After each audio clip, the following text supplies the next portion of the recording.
अस्सलाम वालेकुम। क्या हाल है जी? कैमरा है? हाँ जी।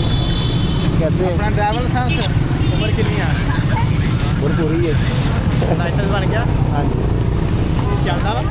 हाँ जी चल रहा। ਇਹਦੇ ਵਿੱਚ ਕੀ ਰਿਕਾਰਡਿੰਗ ਮਸਲਾ मतलब ਇਹ ਲੋਕ ਪਰੇਸ਼ਾਨ ਜਿਹੜਾ ਹੋ ਜਾਂਦਾ ਨਾ, ਪੈਟਰੋਲ ਖਤਮ ਹੋ ਗਿਆ ਜਾਂ ਕੋਈ ਹੋਰ ਅੱਬੀ ਲੱਬੀ ਬਣ ਗਈ ਰੋਡ ਤੇ, ਉਹ ਹੈਲਪ ਕਰਦੀ ਹੈ।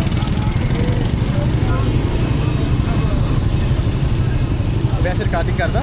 ਹਾਂਜੀ ਹਾਂਜੀ ਹੁਣ ਆਪਾਂ ਗੱਲ ਕਰਦੇ ਕਰਦੇ ਹੋ ਰਹੀ ਹੋ ਰਹੀ ਹਾਂਜੀ। ਕਿੰਨੇ ਕੁ ਦਾ ਹੁੰਦਾ ਹੈ?